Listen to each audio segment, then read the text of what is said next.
Lifers podcast. Get with it or get forgotten. We always make fun of you for the Granite games, but Yes. good old Granite There it is. games. There it is. You know, it was going to be mentioned at one point in the podcast. But I want you to kind of speak on it, the difference between, you know, sport and training. And, I'm sorry, I guess the competition versus just the typical thing. Yeah, it's kind of it's very different. That CrossFit, competing in CrossFit is very different than doing CrossFit to be healthy.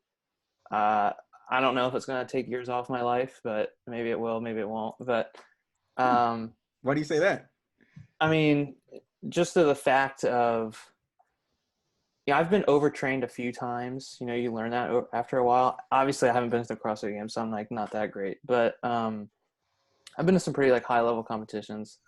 You know, Wildapalooza, Miami, Granite Games, qualified for a couple other individual things, and it's just the time that it takes and like the amount that requires it every year. It's harder and harder, and then they make the qualifications harder and harder and harder. I mean, like a 225 snatch 7 years ago was like ridiculous. Now, if you're not repping that out, like you're not going. And so just, I mean, a typical day is like, you know, endurance in the morning. Maybe you're accumulating, you know, an hour or so of intervals on the rower and some like gymnastics work. And then in the afternoon, you're like lifting, squatting, deadlifting, or whatever you're going to do. And it's just, I mean, it's a grind. Everything's got to be dialed in. Nutrition, sleep, life, mobility. I mean, after you train, then you stretch, then you eat, then you go back and train, then you stretch and you eat. And it's just, I mean, it's intense, but yeah, it's not the hour-long class. That's a sport. I mean, it is a sport. Yeah. It's gymnastics, weightlifting, endurance. So, and you got to be, and I said jack of all trades before, when you're competing in it, you're great to elite at all things. You know, it's funny. I'll never forget. We were in, I might have been cardio lab, and Wes said one of the funniest shit I ever remember. He was like, he said, I live in soreness. And I remember, I was like, God damn, dude. I was like, shit. Yeah, it do be like that. I mean, like that.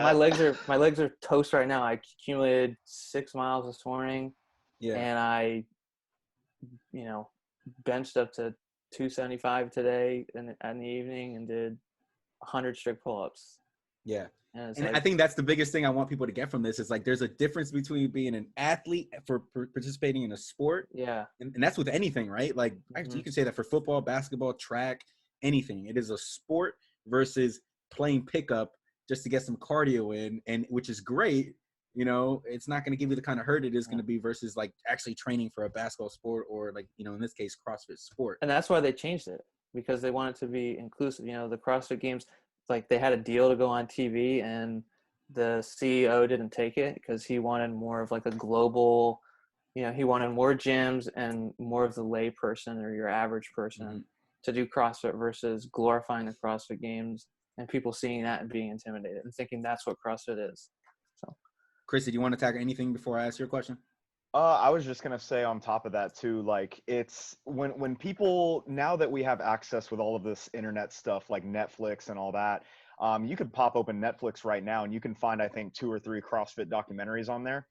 If a general population person looks at those videos and they think, oh my gosh, like that's CrossFit, like I'm going to go to the gym and be expected to do all that crazy stuff.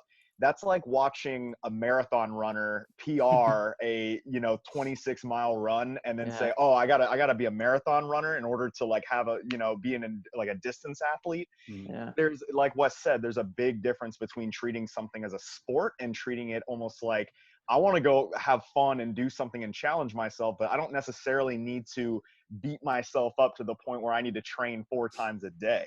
And, you know, there has been a time where, yes, I was training multiple times a day too, but it's because I want to get better at skills that I know that I need to work on. You're not going to get better at stuff by going to a 1 hour long class and over 30 minutes of the class is dedicated to the actual workout. That means in that 30-minute time frame, hopefully you already have the skill to perform the movement and do it. You need to put in the hours outside of that to work on whatever it may be, the gymnastics, the kipping, the like the barbell cycling, learning how to control your heart rate before you run up to a barbell and pass out because you weren't able to breathe correctly underneath it. I mean, there's a lot of different things that you can learn from yourself by cycling all these different ways of training. And I think, if people don't stigmatize it like that, where they see these elite level athletes and think, oh my gosh, they look like freaks of nature, they get that a lot. I mean, some of them, but that they are the best in the world of fitness. They are good at everything. And there's a reason why their bodies are shaped the way they are. Does that mean you're going to look like that after, half a year of CrossFit? No, man. It's a terrible mindset to have, because I think it's almost like a double-edged sword for them. It's really cool for those of us that, like all four of us, we're probably a little bit competitive. We have sports in our backgrounds, we thrive for that. But for the everyday person that maybe just want to try something different outside of a regular gym, I could see why that's pretty intimidating to them. So, I mean, it really depends on how you want to look at it, but it's, you can't always look at it in the light of, oh my gosh, like 30 ring muscle ups, 30 clean and jerks, 30 snatches in one workout. That's ridiculous. Like, that's not for normal people. Let's just put it that way,